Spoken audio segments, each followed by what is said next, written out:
कंजूस है तो ईगो से भरा हुआ है, ये नहीं देखेंगे कि वो शांत है, परेशान है, अंदर से बहुत सारी टेंशन्स लेके चल रहा है। नहीं, अगर वो चुप है तो वो ईगोइस्टिक है, अगर वो आपसे बात नहीं कर रहा तो वो ईगोइस्टिक है, घमंडी है, अगर वो रूडली जवाब दे रहा तो वो ईगोइस्टिक है। नहीं, आपने बैक स्टोरी तो जानी ही नहीं, आप तो सीधा मॉरल ऑफ द स्टोरी पे चले गए, जर्नी ऑफ द स्टोरी पे गए ही नहीं कि वो इंसान बना क्यों ऐसा, किसने बनाया उसको ऐसा। लेकिन जब बात फीमेल ईगो की आती है तो फिर तो तैयारियां बहुत सारी हैं कि मुझे ये चाहिए, ये नहीं चाहिए, तुम मेरे से ऐसे बात नहीं कर सकते हो, तुम मुझे यहाँ जाने के लिए नहीं रोक सकते हो, तुम कौन होते हो मेरे कैरेक्टर के ऊपर बात करने वाले, तुम कौन होते हो मुझे ऐसा बोलने वाले, तुमने कैसे सोच लिया कि मैं ये सब चीज़ें कर लूँगी तुम्हारे लिए, मेरी कोई सेल्फ रिस्पेक्ट नहीं है क्या।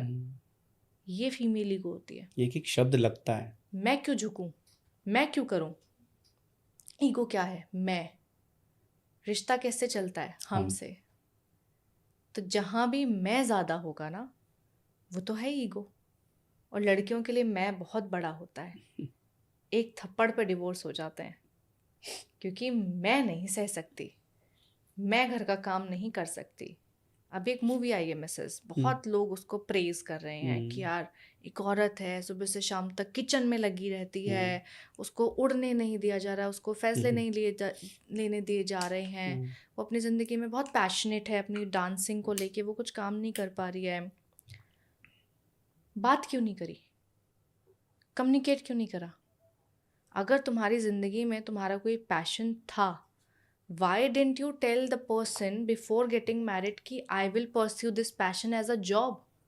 तुमने सिर्फ उसको क्यों बताया कि मैं डांसर हूँ और मेरे को डांस करने का शौक है। वो शौक बोलोगे तो वो शौक समझेगा, सपना बताओगे तो वो सपना समझेगा, गोल बताओगे तो फिर वो गोल ही समझेगा। मैन वर्क स्ट्रेट, उनको जो बोला जाएगा वो वैसा ही काम करेगा। तुमने बोला भूख लगी है, खाना ला के देगा। तुमने बोली जाना है घूमने जाना, वो घुमाने लेके चला जाएगा। तुमने बोला कपड़े चाहिए, कपड़े ला के देगा। कौन से स्टाइल के चाहिए, कौन सा कुजीन चाहिए, कौन सा एडवेंचर करना है, वो तो तुम बताओगे ना कि तुम्हारा मन क्या कहता है। मैन इज़ नॉट अंतर्यामी, मैन इज़ नॉट जादूगर, मैन इज़ नॉट थेरेपिस्ट जो तुम्हारी मन की सारी बातें समझ जाएगा। तो ये तो फिर ईगो किसकी बड़ी हुई, क्या ये तो कुछ समझ ही नहीं रहा है। फिल्मों में तो यही दिखाया जाता है कि वो तो सरप्राइजेस ला के देगा, तुमने उसको कुछ बोला वो तो सब कुछ कर देगा तुम्हारी ज़िंदगी में। कैसे करेगा, माइंड रीडर थोड़ी है, दिमाग थोड़ी पढ़ सकता है, मन थोड़ी पढ़ सकता है, बताना पड़ेगा ना क्या करना है, वो तो काम ही करेगा ना।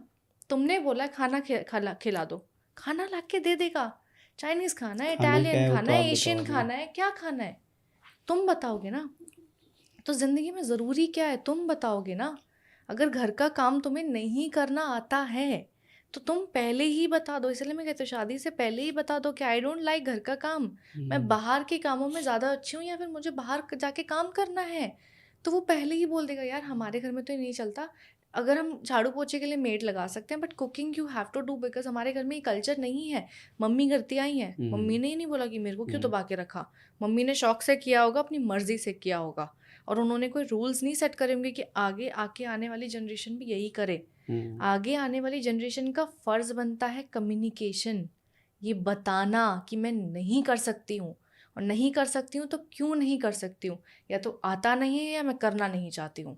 करना नहीं चाहती हूँ तो फिर बैकअप ऑप्शन दो कि मम्मी मेड लगा लेंगे, कुक लगा लेंगे, आप भी आराम करो, मैं भी आराम करती हूँ, और चीज़ों पे फोकस करते हैं, और चीज़ों में थोड़ा टाइम देते हैं, और चीज़ों में डेवलप करते हैं खुद को।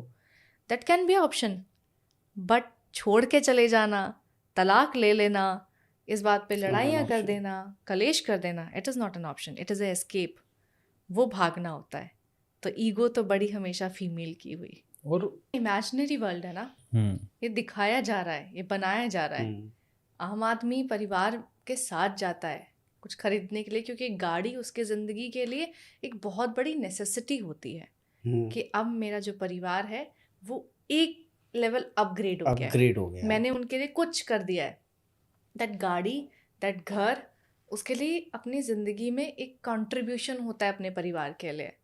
बट बॉलीवुड ने दिखाया सरप्राइज होना चाहिए, इतना पैसा होना चाहिए कि यार गाड़ी फ़ोन करी, रिबन लगाए, आ गए। परिवार तो है ही नहीं ना इसमें, नहीं। परिवार को कहाँ मैनेज करा, परिवार को कहाँ इंक्लूड किया, परिवार के लिए कंट्रीब्यूशन क्या दिखाया। ये तो सिर्फ एक वो कर देना कि अच्छा तुझे गाड़ी चाहिए, ले अभी लेके आता हूँ। ये तो फिर दिखावा हुआ, यहाँ पे प्रेम नहीं हुआ। यहाँ समर्पण नहीं हुआ, यहाँ परिवार नहीं आया। तो बॉलीवुड तो हमेशा से आपको वो दिखाता है जो झूठ है और जिसको आप मानो कि ये सच है, और फिर उस सच के लिए आप अपने घर में जाके लड़ाइयाँ करो होड़ में लग जाओ, सही कि करें। मेल होना चाहिए तो ऐसा अल्फा मेल होना चाहिए कि अपने लिए पूरे समाज को गोलियां मार दे, सबके गले काट दे। लेकिन ये नहीं दिखाया कि गले काटने के बाद पुलिस भी आती है, जेल भी जाना पड़ता है। अगर आपके सपने पूरे नहीं हो रहे तो आप घर छोड़ के चले जाओ सपने पूरे करने के लिए। लेकिन सपने पूरे करने के लिए जो समाज उनको गाली देगा, अकेली औरत होने के लिए जो तुम्हें गाली देगा, वो नहीं दिखाया बॉलीवुड ने। अगर आप एक लड़के हो जो अपने परिवार से तंग आके सब कुछ छोड़ छाड़ के, नौकरी छोड़ छाड़ के संत बन जाते हो, तो उसको यही बॉलीवुड, इसको यही सोशल मीडिया ट्रोल कर देता है कि ये तो फेलियर की निशानी है, ये तो संत बन गया है, ये तो कर नहीं पाया अपनी जिंदगी में कुछ। हमने कभी किसी चीज को प्रेज ही नहीं किया, सही बात। किसी को अप्रिशिएट नहीं किया। घर में अगर आदमी 10 रुपए कमा के लेके आ रहा तो उसको इस बात के लिए कभी तारीफ नहीं की कि आज तुम बहुत कुछ सह के आए हो दुनिया में, काम है आपका। इस दुनिया के वार सह के आए हो, आओ आराम से बैठो। मैं मरहम नहीं लगा सकती हूँ, मैं तुम्हारी परेशानियां कम नहीं कर सकती हूँ, लेकिन बैठ के दुख ज़रूर बांट सकती हूँ। तो मैं ये ज़रूर बता सकती हूँ कि तुमने जितना किया वो बहुत इनफ, अच्छा था, 2 मीठे बोल। वो इनफ है। हमने प्रेज करना कभी किसी को नहीं सिखाया। आज आप किसी के काम को प्रेज, मतलब आज आपको कोई अच्छा लगेगा, कोई आपको बहुत दिखने में अच्छा लगेगा, मन में तो बोल दोगे यार ये अच्छा दिख रहा है, या अच्छा कर रहा है, या कुछ भी होगा, बट सामने से जाके कभी तारीफ नहीं करोगे। इवन आपका पड़ोसी क्यों ना हो, उसके बारे में गॉसिप जरूर कर लोगे, बिकॉज समाज ने तो यही सिखाया है कि कोई बुरा कर रहा है तो सामने से जाके बोलो कि तू गलत है, तू बेकार आदमी है, तू एकदम घटिया आदमी है। लेकिन अगर किसी आदमी ने समाज से हटके कुछ अच्छा कर लिया, मेहनत करके, चाहे कम किया है, छोटा किया है, समाज ने कभी उसकी तारीफ करना नहीं सिखाया, उसको हमेशा नीचे गिराया। इतना ही हो पाया क्या, इतना ही कर पाया क्या? उसको देख ले, साइकिल ही ली गई क्या, स्कूटर ही लिया गया क्या? देख अगले के पास ऑडी है, अगले के पास मर्सिडीज है। अच्छा, ऑल्टो ही लेके आया क्या, सेंट्रो ही लेके आया क्या? फॉर्चुनर नहीं ली गई तेरे से? नौकरी लगी है, 20,000 की लगी है, ओ 1 लाख रुपए कमा रहा है। हमने इंसान की मेहनत को प्रेज नहीं किया, कंपेयर कर दिया किसी और की तरक्की के साथ। और इनके दादा ने एक बात कही थी जो इन्होंने मुझे बताई कि ये चल रहे हैं, आगे बढ़ रहे हैं। इन्होंने बोला दादा देखो कि कितना अच्छा घर बनाया है, कितनी अच्छी गाड़ी खड़ी है। तो दादा ने एक बात बोली कि जिस दिन तुम्हारा आएगा ना, जिस दिन तुम्हारा घर बनेगा, जिस दिन तुम्हारी गाड़ी आएगी, ये पुराना हो जाएगा। उस दिन का इंतज़ार करो। जिस चीज़ को लेके, जिस वक्त को लेके तुम आज घमंड कर रहे हो, जिस पैसे को लेके तुम आज घमंड कर रहे हो, जिस सूरत को लेके आज तुम घमंड कर रहे हो, एक दिन आएगा जब तुम्हारा पुराना हो जाएगा, वो चला जाएगा, वो ढल जाएगा, और तुम खाली बैठोगे, अकेले हो जाओगे। उस अकेलेपन में तुम्हारे साथ कौन खड़ा होना चाहिए ये तुम डिसाइड करोगे। और एक और बात थी कि अगर हीरे की परख करनी है तो अंधेरे में करो, धूप में तो कांच भी चमकता है। True, very true. और वक्त बताता है कि आपको आपका अपना कौन है, आपके सच्चे कौन है।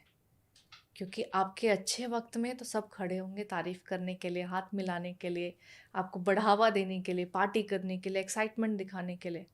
पर जब आप बुरे वक्त में थे तब आपको पता लगेगा कि अपने